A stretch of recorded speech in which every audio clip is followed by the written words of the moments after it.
Hang on, wait. Yes, okay.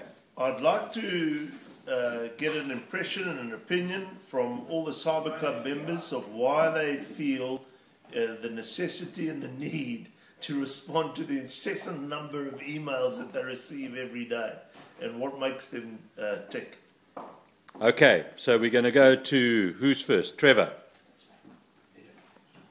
Look, I used to, when I was young, have a few friends and know a lot of, a few friends, close friends, and know a lot of people as acquaintances. The Cyberclub has consolidated those friendships and made amazing friendships with people that I didn't realise that I would have such friendships with. And as we get older, it's pretty obvious that everybody wishes only one thing for everybody else on the Cyberclub, and that's health and happiness and nachas. And as long as they like sport. And it's the binding thing, and I guess rugby is the binding thing, and we have a lot of people very knowledgeable, and people's opinions are respected, with the exception of a few after the last semi-final. And I have to admit, sometimes I do wake up in the morning feeling sorry for Casper, and I think, is there anything nice I can say? Thank you. Bobby. Well, I can only just echo exactly what Trevor said.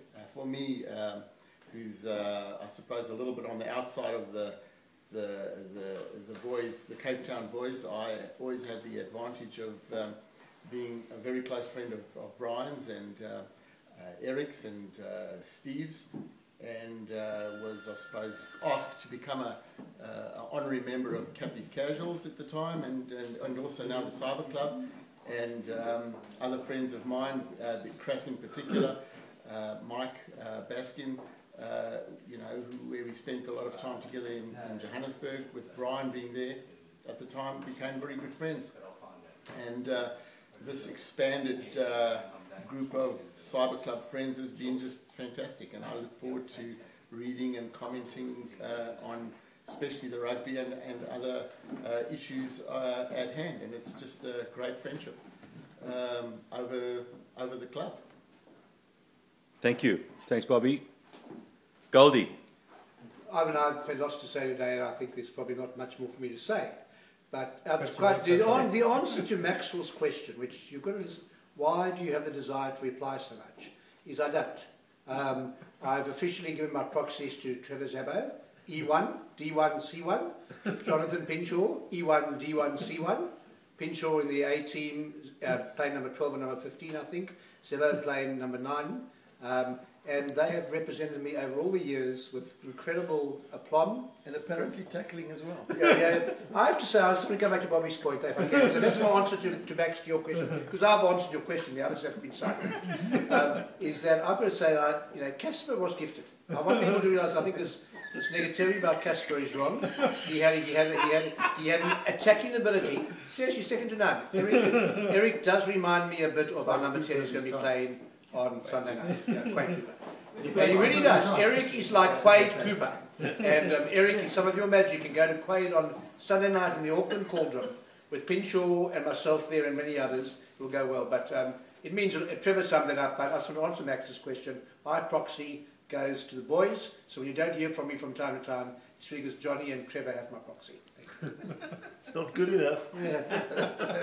Okay, let's hear from Johnny. The main reason that I enjoy the Cyberclub is because the older we get, the better we get. So every time I read about how good we were at school and playing for Cappies, it just makes me feel a lot healthier. It's the fishing story. Yeah, exactly. I just feel good again. My body's breaking down at the moment, but I just feel strong. James' body's breaking down. Every time I read the Cyberclub, I just think we were great. So that's the main reason that the other reason I enjoy it is just to give Bernie a bit of aggro, because Bernie's a big box supporter. The box went out last week, so we're feeling good. There's no doubt Bernie's making a far greater grandfather than he was on the wing.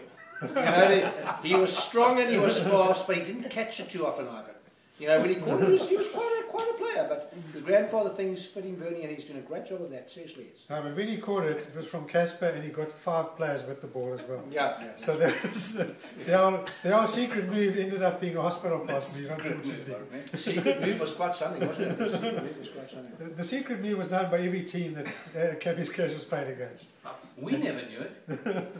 There's no doubt there's been no other side like Cappy's Casuals, ever. You know, Stephen should be very proud. Stephen Kaplan should be very proud because it's like the team was named Cappy's Casuals. Can I just make a comment as a non-member of the Cyberclub, and I'm wondering whether or not I was a late starter to Cappy's Casuals, and then unfortunately was elevated to probably the most important player. I think obviously that issue resonates quite substantially in the minds of Casper. You did make a tackle. In fact, I have spent the whole day defending you. I remember, in fact, that one particular instance where Japes, you know, everybody spoke about his prowess, his physical presence on the field, despite his quietness. There was something about him, an aura. Because Jesus Christ. Well, it was there. But getting back to the point, will you stop interrupting? I may actually decide to get involved in the Cyberclub if I can give Maxwell my proxy. That's all I've got to say on the subject. Tony, you weren't originally in it because you lived in Perth. That's what you understand. It's just the way, it was a geographical thing to stop. And the West Coast Eagles won the flag in 2 years. What about you, Max? What do you reckon, mate? I reckon the Cyberclub, it's an interesting club. I think it's unique. Right. At first, when my mate Steve Allen, Steve-O, when he phoned me up and said, "Do you want to come up and meet me in Sydney?" I said, "Not a problem, I'm coming, Steve." And then he said to me, "There's only one snag."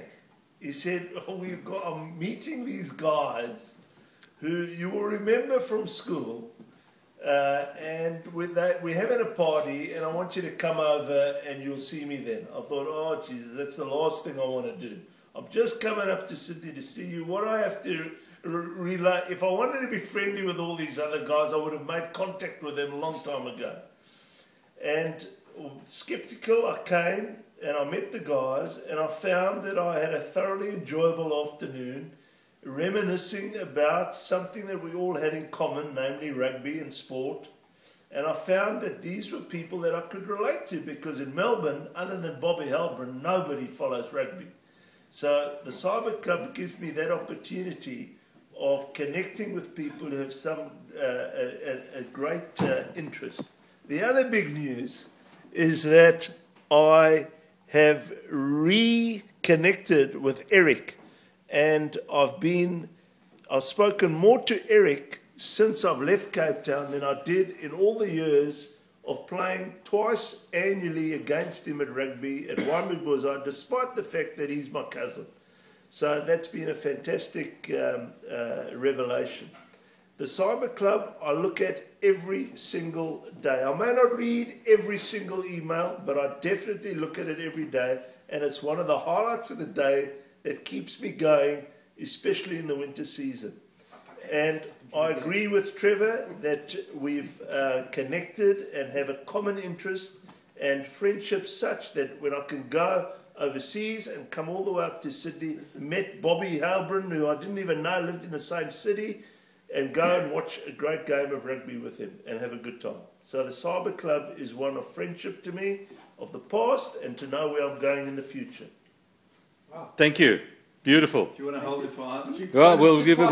Let me just give it to two guys here that are not members of the Cyberclub. Okay, I will. But let me hear from Roy Zernheimer and Dave Felton just to hear what they say. They join us for these barbecues. They're not on the Cyberclub, but let's hear a comment or two from them. Well, the Cyberclub I'd never heard of until today, which is very upsetting. And a bit like Groucho Marx, when he was refused membership of a club for being Jewish, he said, why would I want to be a member of a club that would take me as a member? So this is all new to me, but obviously I'd have to find out more about it. Thank you. Dave? Cyberclub actually means sweet fuck all to me. Having been at Sea Point Boys, where we stole computers, we didn't type with the computers. We didn't really give a shit for you boys. We sat at the other end in your rugby. At the end of the day, you know, you were a bunch of wankers back then, probably still are, all of you today. Even I did play one game for Cappy's Casuals. Nothing wrong with Seapoint Boys are. Nothing wrong with Seapoint Boys at all. You know, so anyway, so good luck to your Cyber Club. I hope you enjoyed the video. I hope you enjoyed welcoming your Springbok team.